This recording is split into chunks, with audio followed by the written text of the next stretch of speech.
Hello everyone, welcome to Socio Decoded by Anjali. Do subscribe to this channel. Let's start.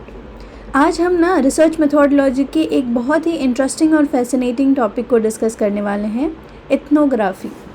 Lecture शुरू करने से पहले एक छोटा सा सवाल पूछती हूँ मैं कि अगर आपको किसी विलेज की कल्चर को समझना हो या फिर किसी ट्राइबल कम्युनिटी के डेली लाइफ को समझना हो या मान लो ये सब अगर आप मान के चलो आपको देखना हो कि हॉस्टल स्टूडेंट एक्चुअली में कैसे रहते हैं, जो हॉस्टल में रहते हैं, पीजी में रहते हैं, वो स्टूडेंट कैसे रहते हैं, तो क्या सिर्फ आप क्वेश्चन भेज के उनके जवाब लेके ये इतना काफ़ी होगा?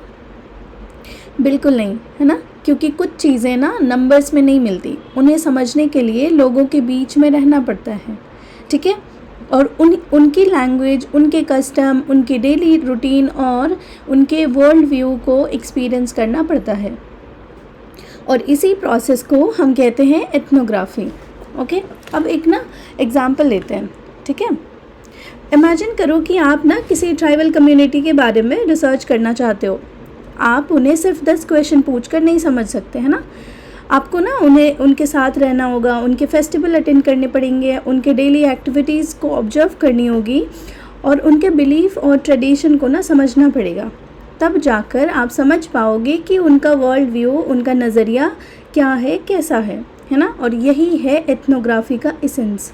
ओके, सबसे पहले हम बात करते हैं मीनिंग ऑफ एथनोग्राफी कि ये होता क्या है। तो इसका मीनिंग समझे तो जो वर्ड है ना एथनोग्राफी, दिस वर्ड है ना, ये 2 ग्रीक वर्ड से बना है। एथनो मीन्स होता है पीपल, ओके, कल्चर, पीपल, और ग्राफी मीन्स होता है राइटिंग और डिस्क्रिप्शन। सिंपल शब्दों में अगर हम कहें तो एथनोग्राफी ना एक क्वालिटेटिव रिसर्च मेथड है जिसमें रिसर्चर किसी कल्चर या सोशल ग्रुप को उनके नेचुरल सेटिंग में जाकर डीपली स्टडी करता है। पर्पस क्या है? उनकी लाइफ को उनके पर्सपेक्टिव को समझना।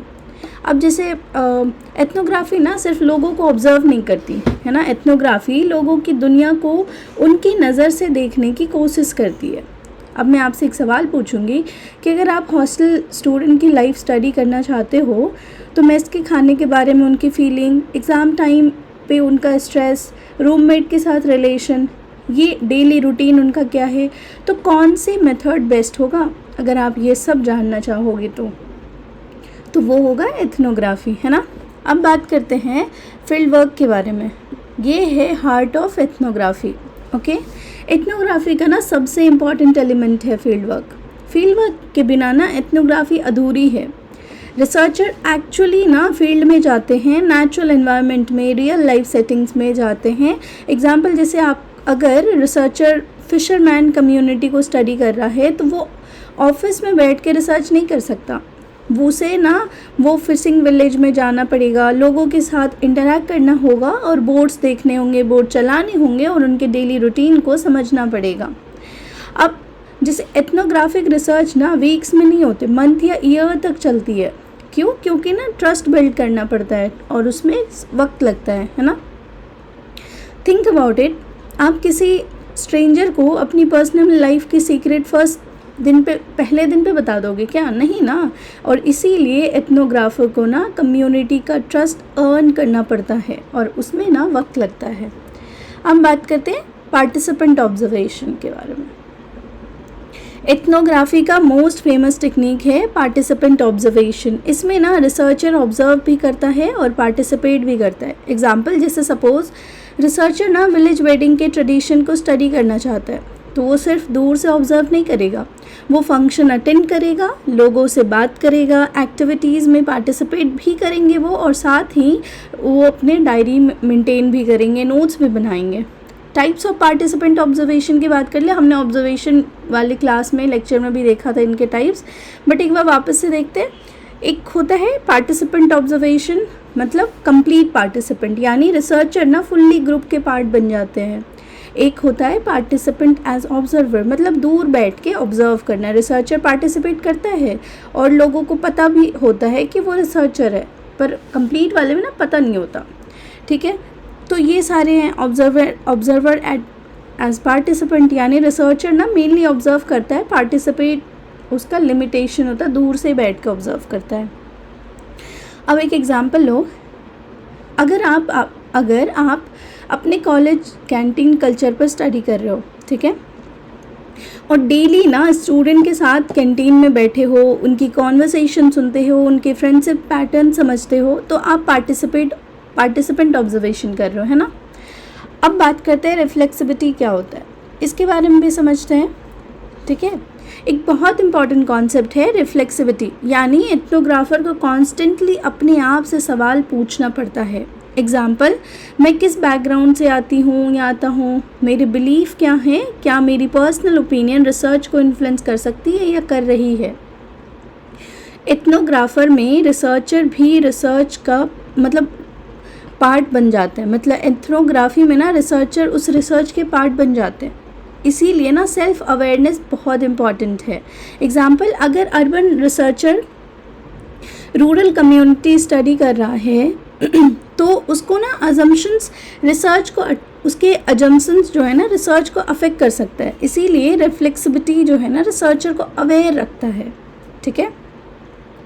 सो एथनोग्राफी का एक फेमस कॉन्सेप्ट है थिक डिस्क्रिप्शन। इसके बारे में समझते हैं कि ये क्या है, थोड़ा इंटरेस्टिंग है, पढ़ने में लग रहा है। थिक डिस्क्रिप्शन सिर्फ क्या हुआ वो डिस्क्राइब करना इनफ नहीं है, ये भी एक्सप्लेन करना है कि उस एक्शन का मीनिंग क्या था। एग्जाम्पल, जैसे सपोज किसी पर्सन ने ना आपको मतलब डांट दिया, आपने ऑब्ज़र्व किया, ये मान के चलो आपने किसी पर्सन को चिल्लाते हुए देखा, आपने ऑब्ज़र्व किया कि वो चिल्ला रहा है, तो थिक आपने ऑब्ज़र्व किया कि वो चिल्ला रहा है, पर थिक डिस्क्रिप्शन कहेगा कि वो चिल्ला रहा है क्योंकि वो गुस्सा है या किसी से नाराज़ है, वो अपनी बातें शेयर करना चाह रहा है, अपनी इमोशंस शेयर करना चाह रहा है, दैट इज़ थिक डिस्क्रिप्शन। मतलब मीनिंग एक्सप्लेन करने का ना थिक डिस्क्रिप्शन है, मीनिंग एक्सप्लेन करना ही थिक डिस्क्रिप्शन है कि वो ऐसा कर रहा है, क्यों कर रहा है वो। एथनोग्राफी गोल क्या है कि बिहेवियर के पीछे हिडन मीनिंग को समझना। अब हम बात करते हैं इम्पॉर्टेंस ऑफ एथनोग्राफी, ठीक है, इसकी बात कर लेते हैं सबसे पहले। तो अब सवाल आता है कि एथनोग्राफी इम्पॉर्टेंट क्यों है, ठीक है। तो पहला कि ये डीप अंडरस्टैंडिंग में हेल्प करता है, मतलब कि सरफेस लेवल इंफॉर्मेशन नहीं, डीप अंडरस्टैंडिंग मिलती है ये जब हम यूज़ करते हैं। तो ये कैप्चर करता है कॉम्प्लेक्सिटी को, मतलब ह्यूमन बिहेवियर बहुत कॉम्प्लेक्स होता है और एथनोग्राफी उस कॉम्प्लेक्सिटी को रिवील करती है। फिर उसके बाद ये ना वॉइस देता है पार्टिसिपेंट को, मतलब लोग अपनी स्टोरी खुद बता सकते हैं, इस लेवल पे होता है। रियल लाइफ कॉन्टेक्स्ट मिलता है आपको, मतलब आर्टिफिशियल सेटिंग नहीं, नेचुरल सेटिंग में रिसर्च होती है इसमें। एग्जाम्पल, जैसे मान लो कि सर्वे बता सकता है कि स्टूडेंट स्ट्रेस है, पर एथनोग्राफी बताएगा कि स्ट्रेस का एक्सपीरियंस एक्चुअली कैसा लगता है, ठीक है। एथनोग्राफी प्रोसेस की बात कर लें, इसके कुछ लिमिटेशंस भी हैं। ऑब्वियसली ये टाइम कंज्यूमिंग है, बहुत एक्सपेंसिव भी होता है, कभी कभी ना फाइंडिंग्स जनरलाइज नहीं कर सकते आप, क्योंकि एक कम्युनिटी को बस आप ऑब्जर्व कर रहे होते हो। रिसर्चर का बायसनेस भी हो सकता है sometimes, and require high level of skill and sensitivity. अब इसकी प्रोसेस का एक ओवरव्यू लेते हैं, ओके। तो सबसे पहले होता है कि हम अपनी फील्ड को चूज़ करते हैं, मतलब रिसर्च लोकेशन सेलेक्ट करते हैं, फिर उसके बाद हम वहाँ पे कैसे जाएंगे उनसे एक्सेस लेते हैं, परमिशन लेते हैं, ठीक है, ट्रस्ट जीतना पड़ता है। थर्ड है कि हम अपना डेटा कलेक्शन करते हैं through observation, through interviews, through conversation, documents के थ्रू, फील्ड नोट्स के थ्रू, ये सब करते हैं, ठीक है। फिर फोर्थ आता है कि हम एनालाइज करते हैं, ठीक है, यानी कि जो पैटर्न और थीम्स हमें मिले हैं उसको आइडेंटिफाई करते हैं कि क्या कोई पैटर्न मिल रहा है, एंड देन हम राइट करते हैं एथनोग्राफी, मतलब डिटेल नैरेटिव प्रिपेयर करना। अब एग्जांपल लो, जैसे कि रिसर्चर ट्राइबल विलेज में 1 साल रहते हैं, डेली ऑब्जर्वेशन रिकॉर्ड करते हैं, इंटरव्यू लेते हैं, ठीक है, और फाइनली एक एथनोग्राफिक रिपोर्ट लिखते हैं, ठीक है। तो ये एग्जाम्पल हो गया एथनोग्राफी प्रोसेस का। इसके की फ़ीचर्स की बात कर लें, एथनोग्राफी के की फ़ीचर्स के बारे में कि क्या है। सो एथनोग्राफी को ना यूनिक क्या बनाता है, पहला कि ये नेचुरल सेटिंग में होता है, ठीक है, रियल वर्ल्ड में स्टडी होती है, हॉलिस्टिक अप्रोच मतलब पूरे कल्चर को समझना, इंडक्टिव यानी थियोरी से इमर्ज करती है, एमिक पर्सपेक्टिव मतलब पार्टिसिपेंट की नज़र से दुनिया देखना, ओके। एंड फ्लेक्सिबल डिज़ाइन होता है, यानी जो रिसर्च प्रोसेस है ना वो अडेप्ट हो सकती है ना। अब मैं आपसे पूछूं, सर्वे पूछता है कि कितने लोग फेस्टिवल अटेंड करते हैं। एथनोग्राफी पूछती है कि फेस्टिवल का मीनिंग लोगों के लिए क्या है। डिफरेंस आपको समझ आ रहा है? बस यही है ना। अब एक एग्जांपल लेते हैं कि सपोज़ रिसर्चर एक ट्राइबल कम्युनिटी में 1 साल के लिए रहता है, ठीक है। वो डेली लाइफ ऑब्जर्व कर रहा है, रिचुअल्स में अटेंड कर रहा है, इनफॉर्मल बात टॉक्स में पार्टिसिपेट कर रहा है, डिटेल नोट्स लिख रहा है। तो रिज़ल्ट क्या होगा? उसे कम्युनिटी के बिलीफ, वैल्यू और सोशल ऑर्गेनाइजेशन की डीप अंडरस्टैंडिंग मिलती है ना। यही है। अब कुछ टिप्स की बात कर लें एथनोग्राफिक रिसर्च करने के लिए। कुछ चीज़ें, अगर आप फ्यूचर में एथनोग्राफी करना चाहो तो किन बातों का ध्यान रख सकते हो कि रिस्पेक्ट के साथ फील्ड में जाओ, ट्रस्ट बिल्ड करो, डिटेल फील्ड नोट्स लिखो, पेशेंस रखो, ओपन माइंडेड रहो एंड एथिक्स को फॉलो करो, ठीक है। लिमिटेशन अगेन जो हमने देखा वो यही था कि इसके टाइम कंज्यूमिंग, मंथ और ईयर लग सकता है, एक्सपेंसिव होता है, डिफ़िकल्ट होता है उसको जनरलाइज करना, क्योंकि फाइंडिंग ना स्पेसिफिक कम्युनिटी तक लिमिटेड हो सकती है, रिसर्चर बाइस भी हो सकता है ना। लेट्स कंपेयर कर लेते हैं quantitative methods and qualitative, ethnography and quantitative ना पूछता है कि how many, okay, how much and how often, ठीक है। एथनोग्राफी पूछता है कि why, okay, why, how and what does it mean.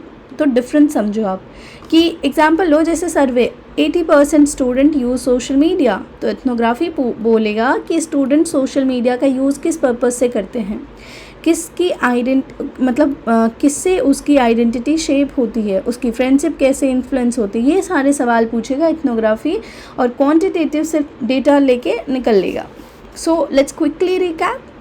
सबसे पहले हम सीखें कि मीनिंग ऑफ एथनोग्राफी क्या होता है। वो इन डेप्थ स्टडी होता है किसी भी people and culture in natural settings, okay. Field work क्या होता है, कैसे करते हैं हम फील्ड वर्क से करते हैं, पार्टिसिपेंट ऑब्जर्वेशन से करते हैं, इंटरव्यू से करते हैं, डॉक्यूमेंट से करते हैं, ओके। पर्पस क्या होता है, अंडरस्टैंड करना, मीनिंग को एक्सपीरियंस करना एंड सोशल रियलिटीज़ को समझना। एंड आउटकम क्या होता है कि हमें रिच एंड थिक डिस्क्रिप्शन मिलता है एंड डीप इंसाइट मिलता है। So if we conclude today's class, ethnography ना सिर्फ रिसर्च मेथड नहीं है, ये लोगों की दुनिया को उनकी नज़र से देखने का एक जर्नी है, ओके। जहाँ सर्वे नंबर्स देता है, एथनोग्राफी स्टोरीज़ देती है ना। जहाँ स्टैटिक्स पैटर्न दिखाता है, एथनोग्राफी मीनिंग समझाती है। और इसी वजह से एथनोग्राफी ना सोशियोलॉजी और एंथ्रोपोलॉजी की सबसे पावरफुल क्वालिटेटिव मेथड्स में से एक हम मान सकते हैं, ठीक है। सो फाइनल थॉट यही है कि good ethnography is not about studying people from a distant, it is about understanding the life as people actually lives it, okay. So thank you everyone. If you like this lecture, do subscribe to the channel. Till then, keep learning. Thank you so much.